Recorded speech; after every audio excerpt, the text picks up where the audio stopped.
చెప్పండి రెడీ.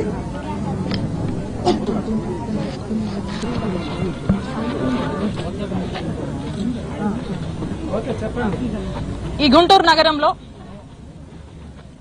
ఈ కూటమి ప్రభుత్వం అధికారంలోకి వచ్చాక మరి ఏ విధంగా ఒక మహిళను వివస్త్రణకు గురి చేసి ఎంత దారుణమైనటువంటి ఘటన చోటు చేసుకుందో మనం అందరం కూడా చూసాము, విన్నాము. మరి ఈరోజు ఇక్కడికి మేమంతా వచ్చి మా నాయకుడు జగన్మోహన్ రెడ్డి గారి ఆదేశాల మేరకు వైఎస్ఆర్ కాంగ్రెస్ పార్టీకి సంబంధించినటువంటి మహిళలు మేమంతా కూడా వచ్చి ఈరోజు ఆ బాధిత మహిళని కలిసి తనకు ఓదార్పునిచ్చి తనకు మేమంతా ఉన్నామని చెప్పి ఒక మారల్ సపోర్ట్ గా నిలబడడం జరిగింది. అలాగే వారి కుటుంబాన్ని కూడా పరామర్శించి అసలు ఏం జరిగింది, ఈ గొడవ ఎలా మొదలైంది, ఏమేం జరిగింది అని వారి మాటల్లో అడిగి తెలుసుకోవడం జరిగింది. ఈ ఘటన ఎంత దారుణం అంటే అంత దారుణం అని చెప్పొచ్చు, అంత బాధాకరం. ఇలాంటి ఘటన ఈ రోజున మన ఆంధ్రప్రదేశ్ రాష్ట్రంలో నెలకొందంటే ఇది ఖచ్చితంగా ముమ్మాటికి ఈ గవర్నమెంట్ ఫెయిల్యూర్.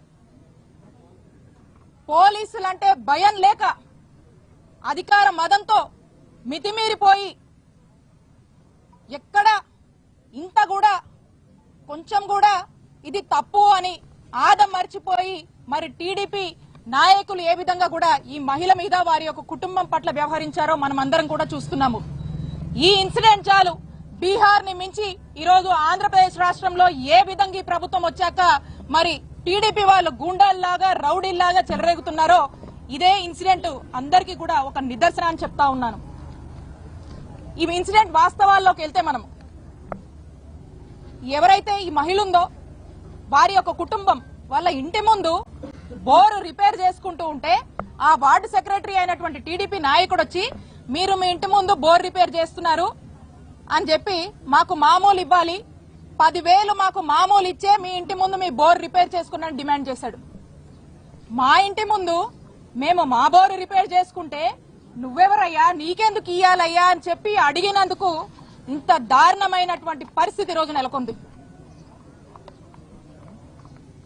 వాళ్ళు చెప్పారు, ఆ మహిళ చెప్పింది, ఆ కుటుంబ సభ్యులు చెప్పారు, ఆ మూర్తి అనేటువంటి టీడీపీ నాయకుడు మేము అధికారంలో ఉన్నాం, నువ్వు మీరు ఎలా రిపేర్ చేసుకుంటావు చూస్తా, మీ ఇంట్లోకి నీళ్లు రానియా, ఖచ్చితంగా మాకు 10,000 కట్టాల్సిందే, కడితే గాని మీ పని చేసుకోనియమని చెప్పి ఆయన వాళ్ళని డిమాండ్ చేసినట్టు మరి ఆ డిమాండ్ చేసి వాళ్ళని ఆఖరికి వాళ్ళ మీద దాడి చేసి మీరెవరికి చెప్పుకుంటారో చెప్పుకోండి, నేను అధికారంలో ఉన్నా, పోలీసులైనా ఇక్కడ ఉన్నటువంటి అధికారంలో ఉన్న ఎవరైనా కూడా అందరూ కూడా మహిళా కుటుంబ సభ్యులందరూ కూడా వెళ్లి పోలీస్ స్టేషన్ లో కంప్లైంట్ ఇచ్చారు.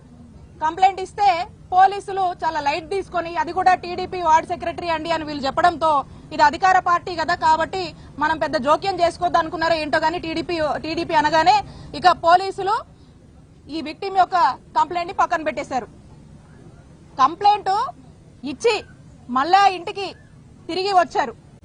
ఈ మహిళ వాళ్ళ కుటుంబ సభ్యులందరూ కూడా తిరిగి ఇంటికి వస్తే మీరు మా మీద వెళ్ళి మేము అధికారంలో ఉండగా మా మీద కంప్లైంట్ ఇస్తారా, ఎంత ధైర్యం మీకు అని చెప్పి రెండోసారి ఈ టీడీపీ వార్డు సెక్రటరీ ఈ మూర్తి అనే అతను సకుటుంబ సమేతంగా ఇంట్లో ఉన్న అందరినీ ఎంటబెట్టుకుని మహిళలతో సహా ఎంటబెట్టుకుని 9 మంది వచ్చి మళ్ళా ఈ